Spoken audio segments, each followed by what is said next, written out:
चलिए दोस्तों, हम लोग देखते हैं ज्ञान बिंदु के केमिस्ट्री के ऊर्जा के स्रोत क्वेश्चन एंड आंसर के साथ। निम्नलिखित में से कौन सी एक दहन पोषक है? कौन है? ऑक्सीजन। दहन की वह क्रिया जिसमें ऊष्मा एवं प्रकाश अल्प समय में उत्पन्न हो जाते हैं कहलाती है द्वितीय दहन। प्रोड्यूसर गैस इनका मिश्रण है।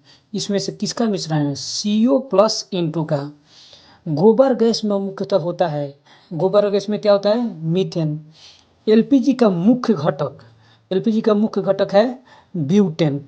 निम्न में से कौन सा मिश्रण कोल गैस कहलाता है? H2CH4 और CO मिलकर क्या कहलाता है? कोल गैस कहलाता है। रॉकेट को चलाने में प्रयुक्त ईंधन कहलाते हैं प्रणोदक। रॉकेट को चलाने में प्रयुक्त ईंधन क्या कहलाते हैं? प्रणोदक। लाल तत्व पर जलवाष्प प्रवाहित करने से कार्बन मोनोऑक्साइड एवं हाइड्रोजन गैसों का मिश्रण प्राप्त होता है, जिसे कहते हैं जल गैस।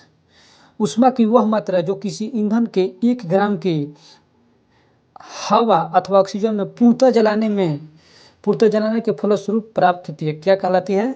ऊष्मीय मान। प्राकृतिक गैस में मुख्यतः रहता है, आइए इधर देख लेते हैं। प्राकृतिक गैस में मुख्यतः क्या रहता है? मीथेन। सीएनजी को पारिस्थितिक महत्वपूर्ण क्यों कहा जाता है? इसमें कार्बन मोनोऑक्साइड बहुत ही कम होता है, इसीलिए सीएनजी को महत्वपूर्ण कहा जाता है। बायोगैस संयंत्र में निष्कासित निम्नलिखित में से कौन सी गैस ईंधन गैस के रूप में आती है? मीथेन। ईंधन गैस के रूप में क्या होते हैं? मीथेन। जलते पेट्रोल को पानी नहीं बुझा सकता है, क्योंकि जलते पेट्रोल को पानी क्यों नहीं बुझा सकता है? क्योंकि अपने सापेक्ष कम घनत्व के कारण पेट्रोल पानी पर क्या होने लगता है? तैरने लगता है। एक अच्छे ईंधन के लिए आवश्यक शर्तें हैं। इनमें सभी देखिए, ऊष्मीय मान उच्च होना चाहिए। अच्छे ईंधन के लिए क्या होना चाहिए? ऊष्मीय मान उच्च होना चाहिए। उसे आसानी से दहनशील होना चाहिए। उसका ज्वलन ताप जो है उपयुक्त होना चाहिए। ये सभी हो जाएगा। निम्नलिखित जीवाश्मों में से कौन स्वच्छतम ईंधन है? कोयला, पेट्रोल, प्राकृतिक गैस की डीजल? प्राकृतिक गैस है स्वच्छतम ईंधन है, प्राकृतिक गैस। सुरक्षा की दृष्टि से खाना पकाने वाले एलपीजी गैस सिलेंडर में क्या भरकर गैस को गंधयुक्त बनाया जाता है? मरकैप्टन एंड इथाइल मरकैप्टन दोनों। पहले पता नहीं चल पाता था कि कैसे गैस कहाँ जा रही है कैसे, तो उसमें मरकैप्टन और इथाइल मरकैप्टन मतलब दोनों मिला है, तब गंध से पता चलता है कि हाँ गैस निकल रहा है कि नहीं। अब आइए हम लोग देखते हैं भूरा कोयला के नाम से कौन जाना जाता है? भूरा कोयला के नाम से लिग्नाइट जाना जाता है। तमिलनाडु में बहुत ज़्यादा होता है। श्वसन किस प्रकार की दहन क्रिया है? श्वसन जो किस प्रकार के दहन? मंद दहन है। इनमें से कौन जीवाश्म ईंधन तत्व नहीं है? कौन से जीवाश्म इसमें तत्व नहीं है? नाइट्रोजन नहीं है। एलपीजी में कौन सी गैस मुख्य रूप से होती है? एलपीजी में कौन सी गैस जो है मुख्य रूप से होती है? ब्यूटेन। निम्न में से किस एक का ईंधन मान अधिकतम होता है? हाइड्रोजन का जो होता है मान अधिकतम होता है।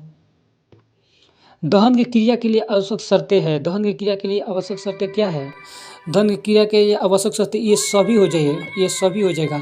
दहनशील पदार्थ की उपस्थिति होना चाहिए, दहन के पोषक पदार्थ की उपस्थिति होना चाहिए और ज्वलन ताप की प्राप्ति होना चाहिए।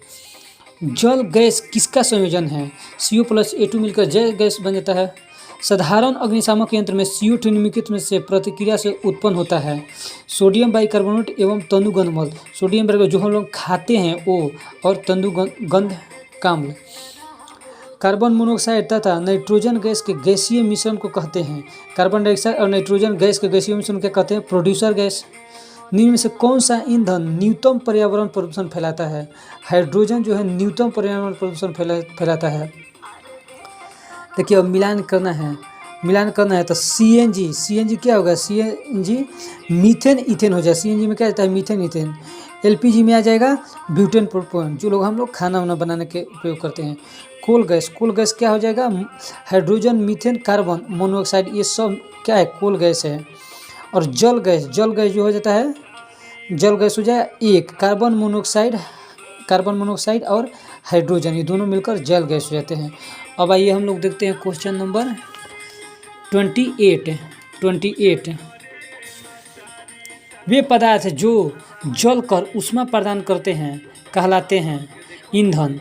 किसी ईंधन के अपस्टोटिरोधी गुण को दर्शाता है। ऑक्टेन ऑक्टेन संख्या ऑक्टेन संख्या से पता चलता है कौन बढ़िया है, कौन अच्छा है, कौन खराब है ईंधन। निम्न से किसका प्रयोग नोदक या रॉकेट में ईंधन के रूप में किया जा सकता है? द्रव हाइड्रोजन प्लस ऑक्सीजन दोनों क्या हो जाएगा? ईंधन के रूप में रॉकेट में जो ईंधन होता है उसमें उस रूप में किया जा सकता है।